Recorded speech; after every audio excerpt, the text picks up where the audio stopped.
خداوند بی نهایت است و لامکان و بی زمان،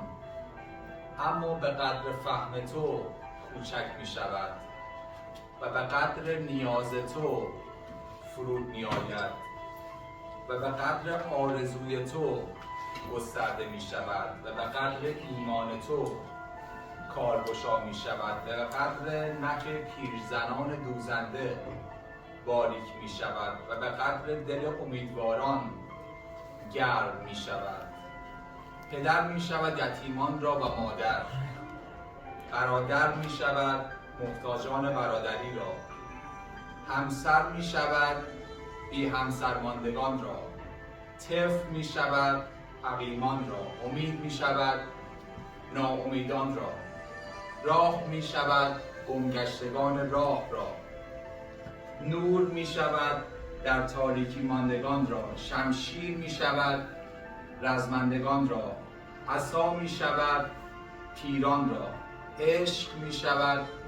محتاجان به عشق را. خداوند همه چیز می شود همه کس را. خداوند همه چیز می شود همه کس را، به شرط اعتقاد، به شرط پاکی دل، به شرط طهارت روح، به شرط پرهیز از معامله با ابلیس.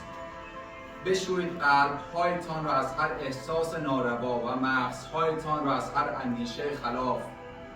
و زبانهایتان را از هر گفتار ناپاک و دستهایتان را از هر آلودگی در بازار و بپرهیزید از ناجوانمردی‌ها، ناراستی‌ها و نامردمی‌ها و چنین کنید تا ببینید که خداوند چگونه بر سر سفره شما با کاسه خوراک و تکه نان می نشیند و بر بند تاب با کودکانتان تاب می خورد و در دکانهای شما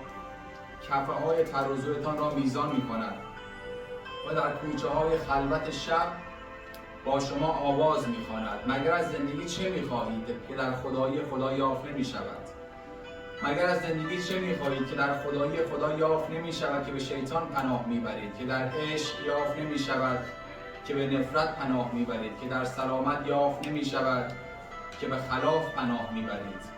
خداوند همه چیز می شود همه کس را. افتخار خود.